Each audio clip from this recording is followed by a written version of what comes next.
যে দেখুন, মেয়েটা ঘুমাচ্ছে আর ওকে পাহারা দেওয়ার জন্য ওর ছোট ভাইকে এখানে রেখে দিছি।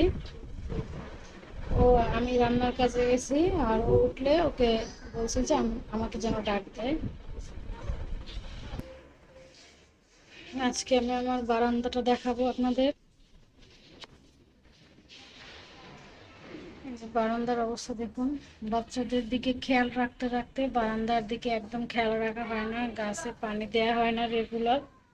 অবস্থা দেখুন, প্রত্যেকটা গাছের পাতা শুকাইয়া কি অবস্থা হয়েছে। এই যে দেখুন, আসলে এত কাজের ফাঁকে বারান্দায় আসাই হয় না। এই যে তবে পিছনের সাইডে এর জন্য অন্য কোনো গাছ হয় না আমার বারান্দায়, শুধু মানি প্লান্ট। এই যে দেখবেন, সব জায়গায় শুধু মানি প্লান্ট আছে, এছাড়া আর কোনো গাছ নাই বললেই চলে। আর এই শুধু একটা ব্যাম্বু গাছ আছে মানি প্লান্ট ছাড়া। এই ইনডোর প্লান্ট যেগুলো, শুধু ইনডোর প্লান্টগুলোই হয়।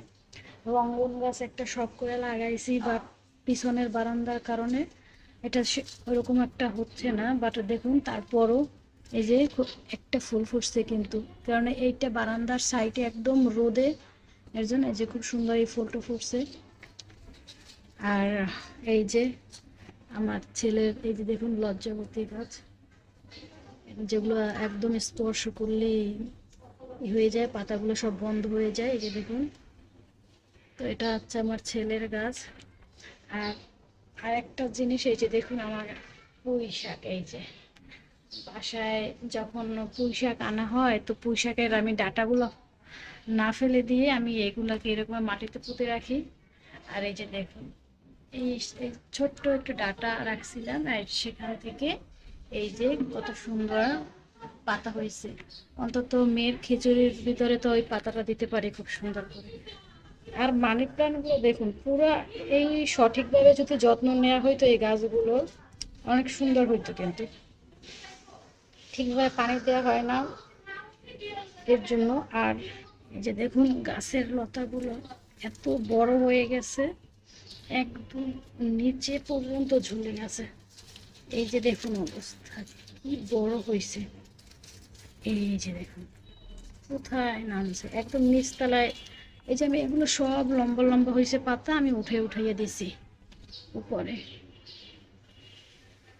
আর এই রঙ্গন গাছটা শখ করে লাগাইছি, বাট বাসার পিছনের সাইডে একদম আলো বাতাস রোদ তো আসেই না, যার কারণে এই শুধু শিকড় দেখা যায়। আর এই দেখুন পাতাগুলো শুকিয়ে একদম কি অবস্থা হয়েছে। একদম যত্ন নেওয়া হয় না, পানি তো দেয়াই হয় না, গাছের পাতা একদম শুকিয়ে যায়, তারপরে সে একদম পানি দেওয়া হয়। তার ভিতরেও এই সুন্দর যে ফুলটা ফুটছে, এইটাই তো অবাক করা কাণ্ড। আর এই যে দেখুন আমার বাসার পিছনে দেখুন এই যে মাদ্রাসা, ঠিক আছে। এই যে এটা হচ্ছে আমি আমার বারান্দা থেকে করতেছি। আর এই যে দেখুন মাদ্রাসার বারান্দা এতটা কাছে। তো এখানে একদম দুপুরে 1টা পর্যন্ত ক্লাস হয় বাচ্চাদের, 1টার পর হয় না, আবার রাত 9টা থেকে শুরু হয়। তো সারাদিন বাচ্চাদের শব্দ, মানে চিৎকার, এরকম থাকতে থাকতে এখন অভ্যস্ত। শুধু এই যে একটু ফাঁকা আছে, এখান থেকে একটু বাইরের রোদ দেখা যায়, এছাড়া কোথাও দেখা যায় না। আর আরেকটা বারান্দা আছে, সেটাও দেখাচ্ছি আপনাদের। এই যে এই রুমের একটা বারান্দা, এখানে তুমি বোনের দিক খেয়াল রাখো, ঠিক আছে? উঠলে ডাক দিবা, কেন ও তো ঘুম থেকে উঠলেই সাথে সাথে একদম সাইডে আর চলে আসবে, তখন তো একটা পড়ে যাওয়ার ভয় থাকবে। তো এই যে এই রুমের, এই যে দেখুন এই সব জায়গার একই অবস্থা, শুধু মানি প্ল্যান্ট দিয়ে ভরা। এই যে শুধু মানি প্ল্যান্ট। আর এগুলো গাছে ঠিকভাবে পানি দেওয়া হয় না, এর জন্য অবস্থা দেখুন। এই যে এইটা কি গাছ, এই গাছটার নাম আমি জানি না অবশ্য। গাছটা একদম দেখুন শুকিয়ে গেছে, কি অবস্থা। এই যে, আর এটার ভিতরেও দেখুন এই যে পুঁইয়ের ডাঁটা লাগানো হয়েছে। আর এই যে সেখান থেকে এই যে দেখুন কত সুন্দর পুঁই গাছ হয়েছে। এখান থেকে মেয়ের খিচুড়িতে তো বেশি একটা পাতা দেওয়ার দরকার হয় না, 5টা 6টা পাতা হইলেই হয়ে যায়। তো এখান থেকে চলে যায় আর কি।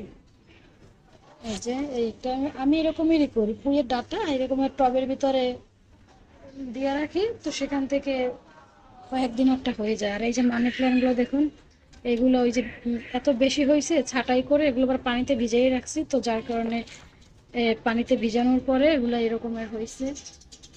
আর এই যে দেখুন এই সবগুলো কিন্তু এই যে পানিতে করে ভিজানো, একদম যত্ন নেওয়া হয় না বললেই চলে।